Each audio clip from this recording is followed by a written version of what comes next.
The nuclear option is the big policy debate this country desperately needs. One of our nation's historical economic advantages has been cheap, reliable energy from bountiful resources. But in pursuit of net zero, we've deliberately squandered that, pursuing a transition to a renewables-only model that has never been done before by any comparable country. No one else is even trying. So far, it's made our electricity more expensive than ever and less reliable. It's cost hundreds of billions of dollars, it's running years behind schedule, and it's running into resistance from communities objecting to wind farms, solar factories and transmission lines. Worst of all, even the International Energy Organisation says it can't be done with existing technology. But Labor pursues it regardless with religious zeal. And we know that renewable energy is our path to prosperity and that private capital will pave the way, because it's investment from our wealth-generating private sector that will progress our transition to renewable power. They actually talk about Australia becoming a renewable energy superpower, as if that's a real thing rather than a juvenile slogan and an oxymoron to boot. The Coalition has identified the challenge. We know that the government has a renewables-only policy which is just not fit for purpose. No other country in the world can keep the lights on 24/7 with the renewables-only policy. We need to make sure that hospitals can stay on 24/7. We need to make sure that cold rooms can stay on 24/7. We need to make sure that our economy can function 24/7, and we can only do that with a strong baseload power. Yeah, with this renewable zealotry afoot, Peter Dutton has proposed a bold alternative for 7 nuclear power stations across 5 states at former coal generation sites. It'll cost tens of billions of dollars, it'll rely on government funding, and it will demand federal and state law changes.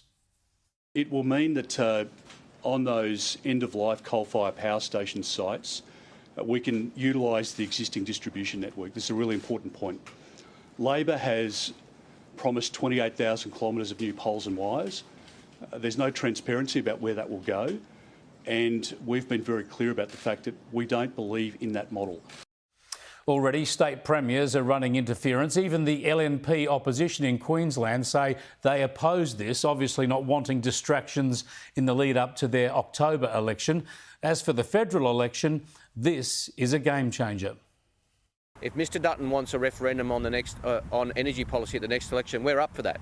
But he's got to stump up with a policy, including locations, costings and details. He hasn't had the guts to do that. I'm very happy for the election to be a referendum on energy, on nuclear, on power prices, on lights going out, on who has a sustainable pathway for our country going forward. Yeah, this debate will be the federal election. Voters traditionally have loved the sound of renewables and been wary of nuclear. But the facts and logic stack up in favour of nuclear. In my Sky News documentary Going Nuclear 3 years ago, we outlined the practical advantages of small modular reactors being proposed by Rolls-Royce. This is it. They're smaller than traditional fixed reactors that are built on site, and they're modular, meaning they're a standard design produced in a factory. The small modular reactor, perhaps coming soon to an electricity grid near you. Rolls-Royce will now supply nuclear power packs for our nuclear submarines under AUKUS. They'll be based and serviced in Australia, of course, which exposes comments like this from Labor leaders as hysterical. Nuclear energy is toxic, it's risky, it's more expensive, and it is decades and decades away. And we won't stand for that. We absolutely will not stand for that, because we know what works. What works is exactly what we're doing now. How can Labor whip up a scare campaign on nuclear when it welcomes nuclear submarines for our Navy? And then there's this. We know that nuclear is too expensive, too slow to build and too risky for energy reliability. Well, first, how slow, expensive and risky has Bowen's renewables transition turned out to be? And just how unaffordable, slow and risky can nuclear energy be when it took the United Arab Emirates only a decade to build and commission their first major nuclear power station?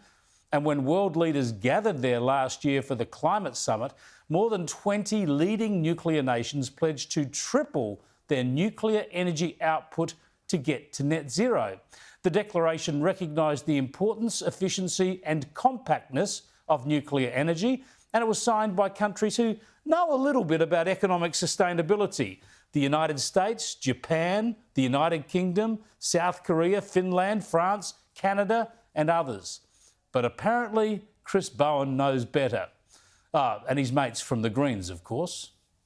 Peter Dutton can talk about nuclear as much as he likes, but it's not going to happen. If I wanted to tune into a fantasy, I'd watch Lord of the Rings. Peter Dutton can't form government at the next election, and he can't repeal the nuclear ban in the Senate. Just illogical stuff, not rational, just emotional and highly political. In Finland, where nuclear supplies at least 20% of their power, the Greens support it. The turn in the Finnish Green Party happened really quickly. It was about in 4 years that we went from complete opposition to a neutral stance where it is now. So there's no anti-nuclear stuff in the principles of the party. It's very technology neutral. And nuclear energy has strong support from more than 2/3 of the population. At the moment, majority of voters in every party are in favour. For Greens, a bit more than half are positive. Yeah, 2/3 support from all voters, and about 40% of Greens voters actually want more nuclear power in Finland. So the politics of this debate are changing. They've changed because of the climate debate and the end of the Cold War, and because people are more technological minded, and because practical experience shows there's no feasible alternative if you want to cut emissions. Under the Coalition Plan, the first small modular reactor could be in place in Australia by 2035, or a larger plant 2 years later. We'll need to hear more on costings, but even if the nuclear plants cost an average of $10 billion each, that's only a fraction of the cost of the renewable energy plan, likely to cost more than 10 times that amount.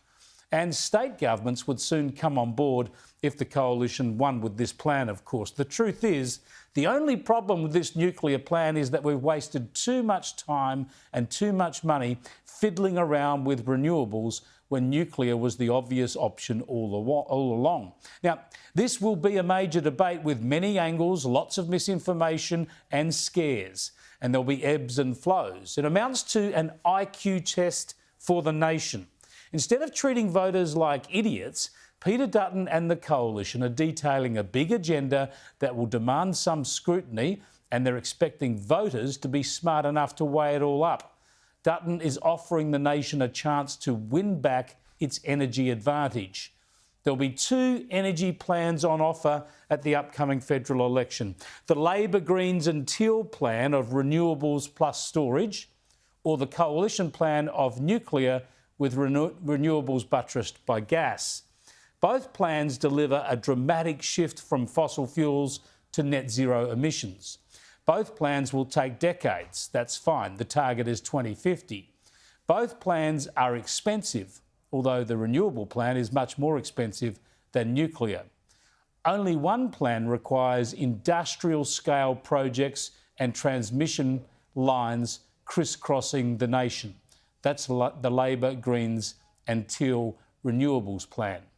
Only one plan is experimental and risky. That's the Labor, Greens and Teal's renewables only plan, because no other country has even been game to try it. The Coalition nuclear plan uses the latest versions of proven technology that's operated efficiently, affordably and safely in modern, sophisticated economies for decades. So this really is a no-brainer.